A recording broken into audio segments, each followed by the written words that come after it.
गुजरात में असामाजिक तत्वों और असामाजिक गतिविधियों पर सरकार के आदेश के बाद पुलिस ने सख्त कार्रवाई शुरू कर दी है। बनासकांठा के पालनपुर और डीसा समेत कई शहरों में असामाजिक तत्वों और असामाजिक गतिविधियों पर लगाम लगाने के लिए पुलिस ने विशेष अभियान शुरू किया है। हालांकि राजस्थान और गुजरात को जोड़ने वाली सीमा पर भी पुलिस का विशेष अभियान चल रहा है। संवेदनशील अमीरगढ़ सीमा पर एएसपी, एलसीबी और एसओजी की टीमों ने जिला पुलिस प्रमुख के साथ जांच की। अमीरगढ़ सीमा पर पुलिस सघन जांच कर रही है। एयोर सीमा पर कुत्तों और ब्रेथ एनालाइजर से भी जांच की जा रही है। इस प्रकार बनासकांठा पुलिस गुजरात और राजस्थान को जोड़ने वाली सीमा से हथियार, नशीले पदार्थ और किसी भी तरह की आपराधिक गतिविधि को अंजाम देने वाले लोगों को गुजरात में प्रवेश करने से रोकने के लिए अभियान चला रही है।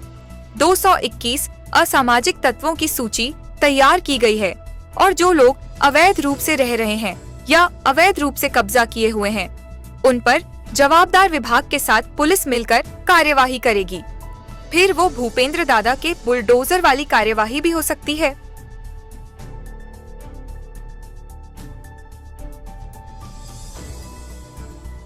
डीजीपी श्रीना आदेश बाद गुजरात पुलिस द्वारा અને ખાસ કરીને બનાસકાંઠા પોલીસ દ્વારા તમામે તમામ એવા ગુંડા તત્વોની યાદી તૈયાર કરવામાં આવી છે કે જેઓ અસામાજિક પ્રવૃત્તિ સાથે સંકળાયેલા હોય, ખાસ કરીને શરીર સંબંધી ગુનાની સાથે, ખાસ કરીને વારંવાર ચોરીના ગુનાઓની સાથે અને પ્રોહિબિશન અને એનડીપીએસ જેવા ગુનાઓની સાથે જે લોકો સંકળાયેલા હોય।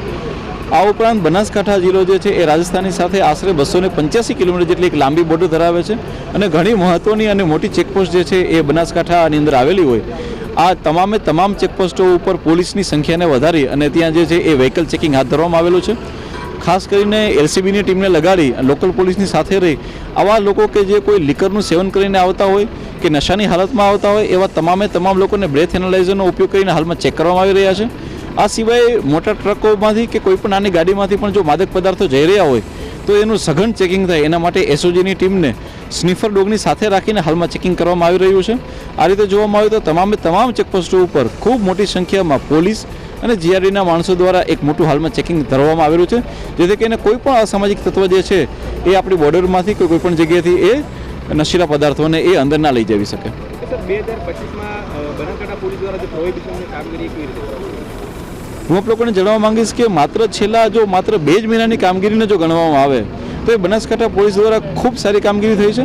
માત્ર 2 થી 2.5 મહિનાના ટૂંકા ગાળામાં બનાસકાંઠા પોલીસ દ્વારા 7 કરોડથી વધારેનો દારૂ પકડવામાં આવ્યો છે અને 2,500 જેટલા દારૂના કેસ કરી અને 2,500થી વધારે બુટલેગરોને જેલ હવાલે કરવામાં આવેલા છે। અને આ ઉપરાંત 18 જેટલી પાસા અને 22 જેટલા તડીપાર પણ અમે લોકોએ મોટા આવા ગુનેગારોને કરેલા છે।